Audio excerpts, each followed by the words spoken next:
Harsh truth from a licensed therapist. You have to learn the difference between someone disrespecting you versus you feeling disrespected.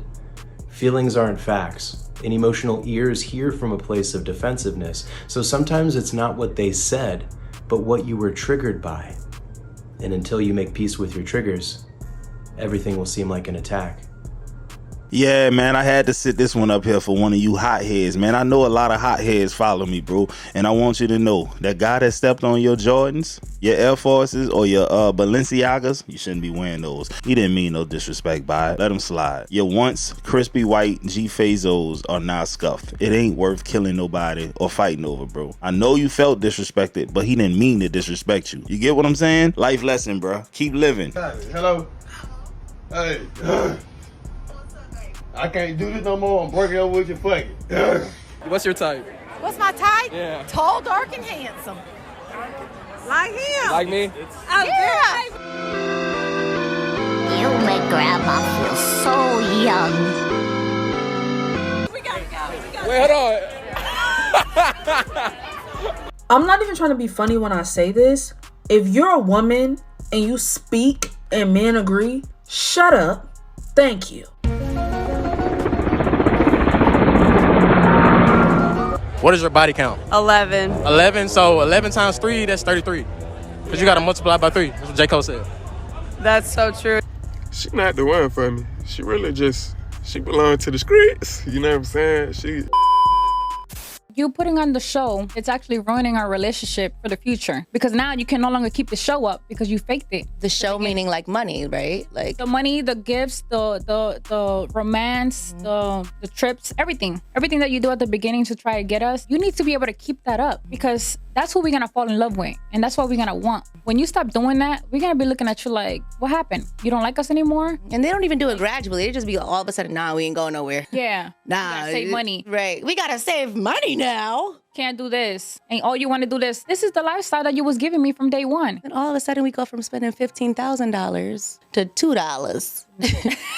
I'm hungry. I think it's just the action itself. Yeah, exactly. It's not really about the money. It's just the action itself. You And used the to bring me behaviors. flour every Monday. Oh, suddenly you just stop. I'm still the same girl. I'm still cute. Man, look, all I heard was that I fell in love with the lifestyle and not the man.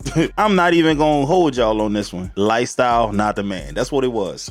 One thing I like that guys do is they'll never like touch one of their homies' girls. Like even if they break up, they just won't do it. But girls out there homie hopping. They'll just be like, go to their friend's ex and be like, yep, okay, now I want to date you. Like, I thought it's bros before. Man, baby, keep living. These dudes grimy too. They will touch the homies' girls, man. One of you dudes get locked up, man, I promise you, one of your partners got your girl bent over before they even tell you to bend over, to spread your cheeks to make sure you ain't trying to get any illegal contraband through them walls. So I remember in high school, I had this little boyfriend, and my dad did not like him, and he was like, you need to break up with him. And I was like, Dad, like, that's my boo. Like, I'm not breaking up. And he was like, no, you're gonna break up with him.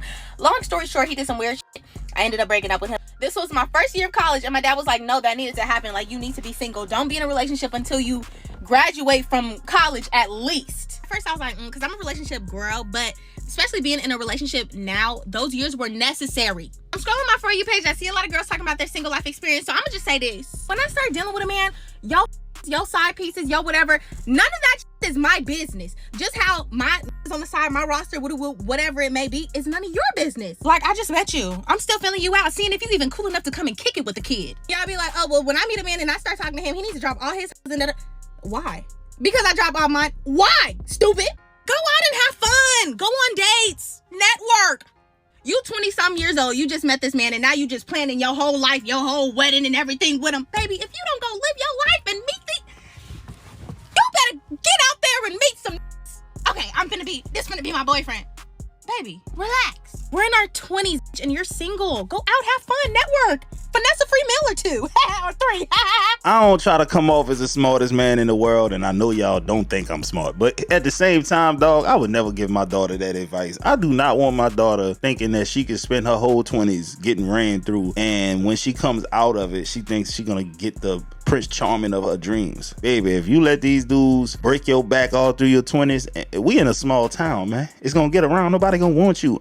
Bro, I'm raw and uncut, man. I don't sugarcoat nothing. You feel me? I have conversations with her, and I tell her straight like this, man. Look, you can ruin your future if you want to, man. This stuff sticks with you forever. And man, that's the uncomfortable conversations people need to have with their children sometimes, right? Because they gotta know what's real. This world is savage. You really want to talk about it? Yeah. 9 times out of 10, y'all are healing from pain or trauma that a black man is induced, whether that be a romantic partner or your dad's. That's one. Okay. Because of that, the way that you speak to, of, and about black men is either somewhere in the basement or it's non-existent, or pales in comparison when you're speaking about either gay black men or the LGBTQ plus community. Mm-hmm. Now, black men have been saying for some time, in other ways, hey, you guys are forgetting about us, or we can't do it without you, or you're hiding us, or you're shelving us, and we're only here to act as a support system for y'all. It started when y'all was cutting us out of those fucking Instagram pictures. Y'all was only showing our watch or our wrists. I'm serious. Y'all was only showing the check. The provider and the nigga that was getting up, going to work, busting his ass. Y'all was hiding him. Preach. You know who y'all wasn't hiding? Y'all gay best friend. Preach. Okay. For the last 5, 6, 7, or 8 years, it's almost like you can't even get ahead as a woman in entertainment if you don't Preach, brother. highlight the gay best friend. Okay. So Now- the same things that we're saying about Hollywood, like it pains me when I always hear my sisters argue for the men that want to wear dresses, but never argue for the like us. My man talk, brother Joe. And that exists. And then my thing is, I could hear you if you was a black man. Huh?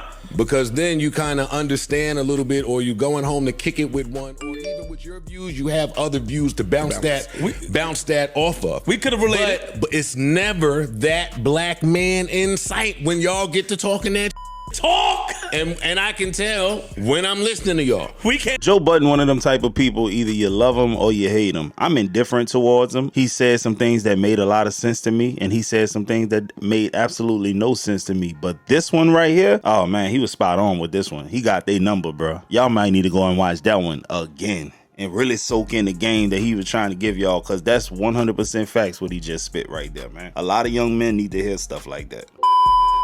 I don't get no fuck. I asked him what his ex looked like, what the look like, bitch. I need to see if I'm your type for real. Like, I need to see if you had a bad bitch before. Cause they know what they say. Never be a nigga first bad bitch. If you is a nigga first bad bitch, always mad if he not that fucking nigga.